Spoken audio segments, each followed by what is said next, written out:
দেশের বিভিন্ন প্রান্ত থেকে আগত নেতাকর্মীদের পদচারণায় অনুষ্ঠিত হলো ইসলামী শ্রমিক আন্দোলন বাংলাদেশের কেন্দ্রীয় সম্মেলন।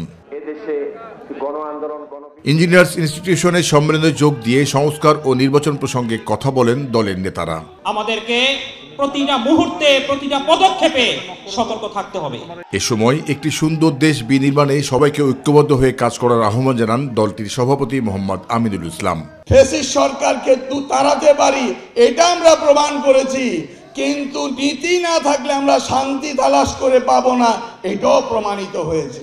নির্বাচনের জন্য তাড়াহুড়ো করায় অন্তর্বর্তী সরকারের কাজ বাধাগ্রস্ত হচ্ছে বলে মন্তব্য করেন আমির মুফতি সৈয়দ মোহাম্মদ রেজাউল করিম।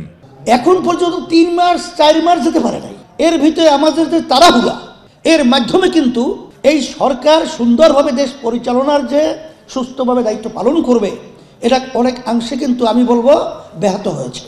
দেশ নিয়ে কোনো ষড়যন্ত্র হলে সকল স্তরের মানুষকে দেশপ্রেমিকের ভূমিকায় অবতীর্ণ হয়ে তা প্রতিহত করার আহ্বান জানান তিনি।